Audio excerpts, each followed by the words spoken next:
Perencanaan karir. Perencanaan karir menurut Corey tahun 2006 adalah sebuah proses di mana tercakup penjelajahan pilihan dan persiapan untuk sebuah karir.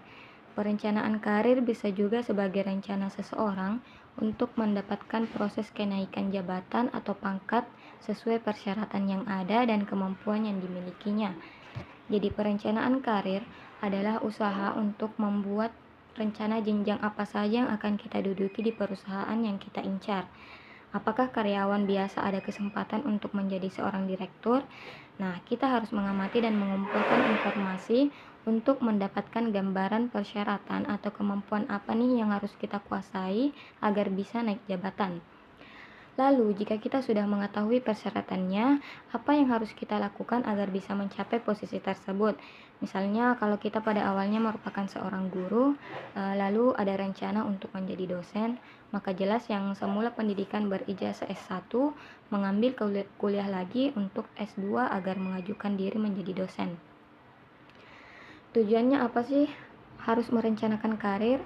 Tujuannya adalah yang pertama meningkatkan kesadaran diri, kedua mencapai kepuasan pribadi, dan yang ketiga untuk mempersiapkan diri dan mendapatkan posisi yang lebih baik, serta yang keempat membuat waktu lebih efisien saat mencapai karir karena sudah kita siapkan sebelumnya. Jadi, jika individu merencanakan dengan baik karirnya, maka dia mampu mengukur kemampuannya baik dalam hal minat, potensi, dan juga segala kemampuan yang ada pada dirinya. Dengan perencanaan yang matang, maka segala yang dilakukan agar akan lebih terarah dan memperoleh hasil maksimal. Selanjutnya yaitu elemen utama perencanaan dan pengembangan karir. Elemen utama perencanaan dan pengembangan karir yang pertama yaitu pengetahuan. Elemen pertama dalam perencanaan dan pengembangan karir adalah pengetahuan.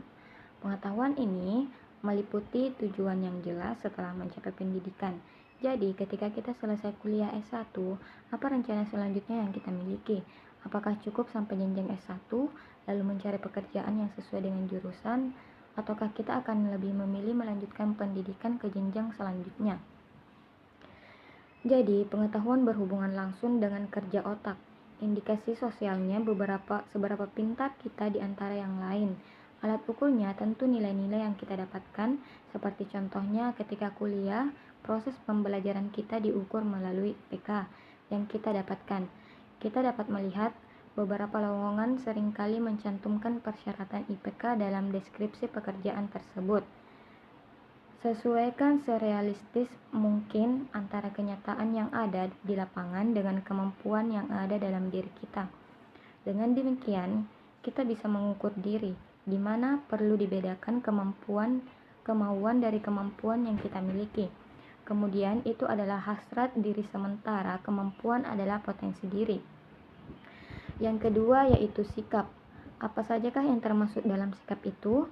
Pertama itu cita-cita apa yang akan kita capai agar sesuai dengan pendidikan yang kita ambil. Apakah kita akan menjadi guru selepas mengambil jurusan perguruan, atau melihat kenyataan ternyata menjadi guru tidak sesuai dengan keinginan kita dalam hal penghasilan, dan akhirnya kita memutuskan untuk beralih profesi. Kedua, seberapa besar dorongan dalam diri kita untuk maju, baik itu dalam pekerjaan maupun pendidikan yang diimpikan. Begitu diterima di tempat kerja, bagaimana kinerja kita, apakah mengerjakan tugas yang diminta perusahaan, atau malah menjadi malas-malasan karena merasa pekerjaan yang diberikan itu melelahkan. Selain itu, sikap juga menjadi gambaran kemampuan kita dalam memberikan apresiasi terhadap pekerjaan serta nilai. Apakah kita bekerja untuk mendapatkan hasil sempurna dalam menyelesaikan semua yang diminta, atau hanya berorientasi pada uang yang akan kita terima? Yang terakhir yaitu sikap. Sikap juga mencerminkan kemandirian setiap kali akan mengambil keputusan. Mungkin di masa training kita banyak bertanya, tapi ketika sudah melewati masa itu, kita diharapkan sudah ahli dalam menyelesaikan pekerjaan.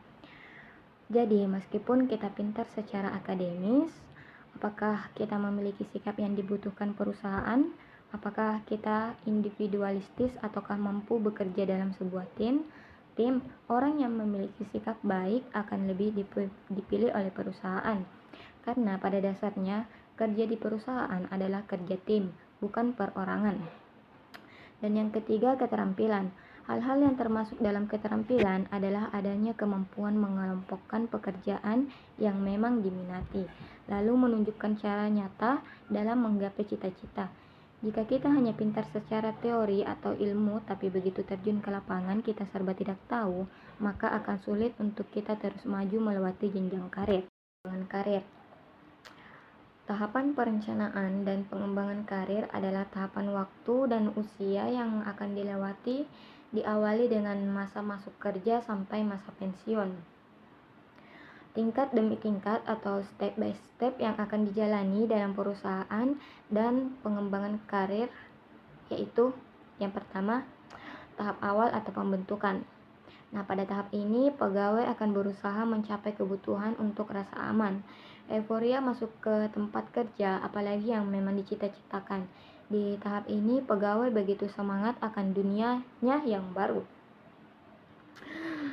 Pegawai akan bekerja keras untuk bisa tetap berada di tempatnya bekerja. Ini terjadi tahun-tahun pertama menjalankan pekerjaannya. Lamanya tahapan ini kurang lebih 5 tahunan. Kemudian yang kedua yaitu tahap lanjutan. Di tahap ini pegawai mulai memiliki keinginan untuk merubah nasib dan menaiki jenjang yang ada di perusahaan. Harga diri membuatnya merasa harus bisa dipromosikan oleh perusahaan. Melihat banyak junior masuk, maka ada perasaan ingin menunjukkan eksistensinya pada mereka. Tahap ini berlangsung pada pegawai dengan usia 30 sampai dengan 45 tahun. Ketika ada penawaran promosi jabatan, maka mereka biasanya berusaha untuk mengejar. Yang ketiga yaitu tahap mempertahankan. Ketika berada di tahap ini, pegawai sudah tidak berhasrat untuk naik jenjang dan cenderung berusaha mempertahankan posisinya. Di saat ini, pegawai sudah merasa puas dengan keuangan dan posisinya. Bahkan sebagian berpikir masih dipekerjakan saja sudah bersyukur. Keempat yaitu tahap pensiun. Setelah sekian tahun bekerja, di tahap ini pegawai akan berhenti dari tempatnya bekerja, entah itu karena usia atau bisa jadi terjadi pengurangan jumlah karyawan secara tiba-tiba karena perusahaan mengalami pengangguran. Setelah masuk tahap pensiun, sebagian mungkin akan memilih istirahat saja atau memilih usaha di rumah. Sebagian lain juga mungkin akan berhenti beraktivitas produktif dan memutuskan mengurus keluarganya saja. Sebagian lagi akan mencari pekerjaan di tempat lain jika merasa kebutuhan hidup masih banyak yang harus dipenuhi atau merasa masih harus terus bekerja. Diharapkan di tahap pensiun ini kita sudah mapan sehingga tidak lagi bekerja terlalu keras mencari biaya harian. Lebih baik lagi jika pada tahapan ini kita memiliki dana pensiun yang sebelumnya sudah dikumpulkan saat masih memiliki penghasilan. Seperti pada contohnya jika menjadi ASN, urusan dana pensiun bukanlah suatu masalah. Namun jika yang bekerja di luar sektor ASN, penyiapan dana pensiun mutlak diperlukan. Yang kelima yaitu menyusun visi dan misi hidup.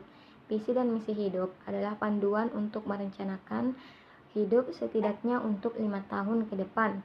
Beberapa hal yang harus direncanakan adalah apa yang ingin kita dapatkan di masa mendatang.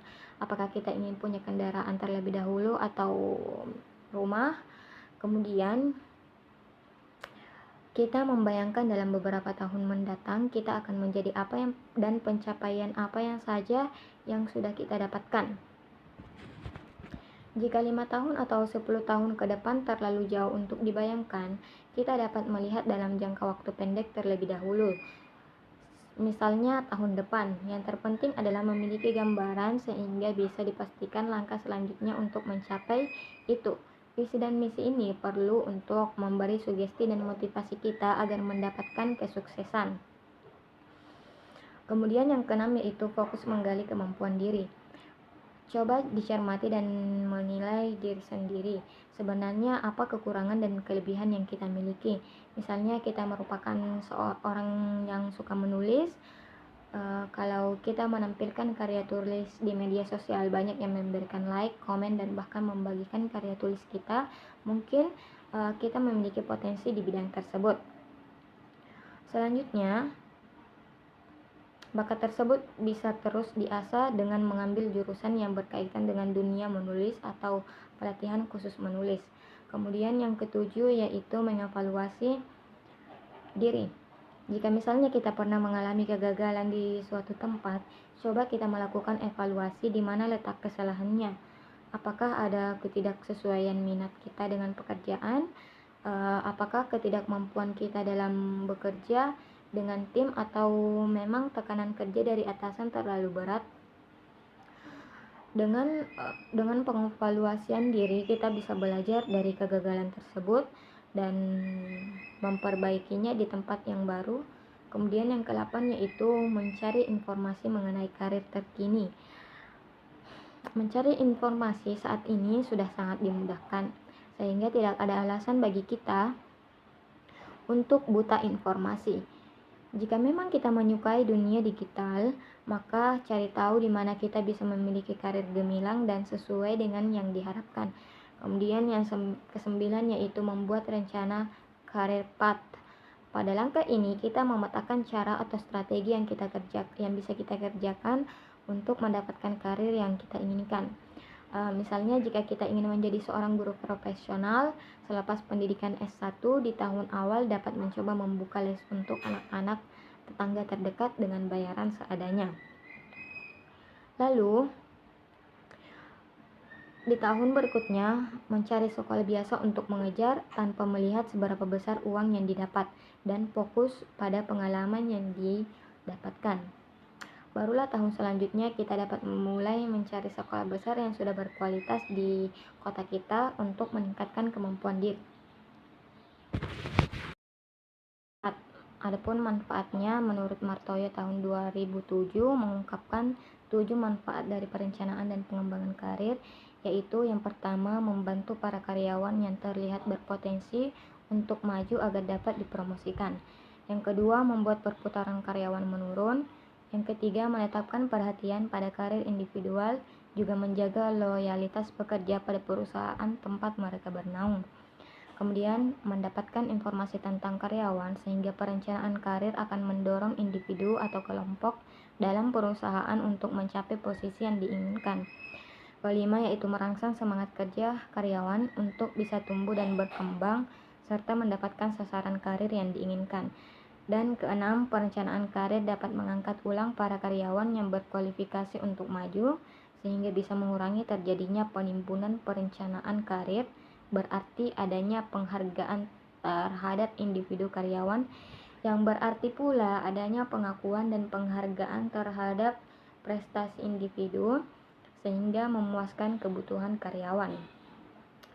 Ketujuh, perencanaan karir dapat membantu para anggota kelompok agar bersiap untuk jabatan-jabatan yang lebih penting karena bisa membantu pelaksanaan rencana-rencana kegiatan yang telah disetujui.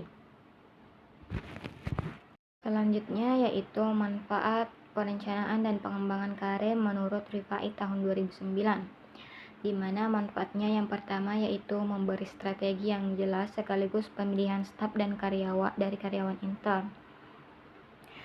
Kemudian yang kedua, membangun atau menciptakan karyawan yang layak dipromosikan. Kemudian yang ketiga, bisa menyiapkan penempatan skala internasional. Kemudian yang keempat, membantu masalah keanekaragaman pegawai, menurunkan pergantian karyawan, dapat menyeleksi potensi-potensi karyawan, melanjutkan pertumbuhan pribadi, menurunkan penumpukan karyawan, dan memberi kepuasan kebutuhan karyawan. serta membantu dalam merencanakan tindakan secara alternatif.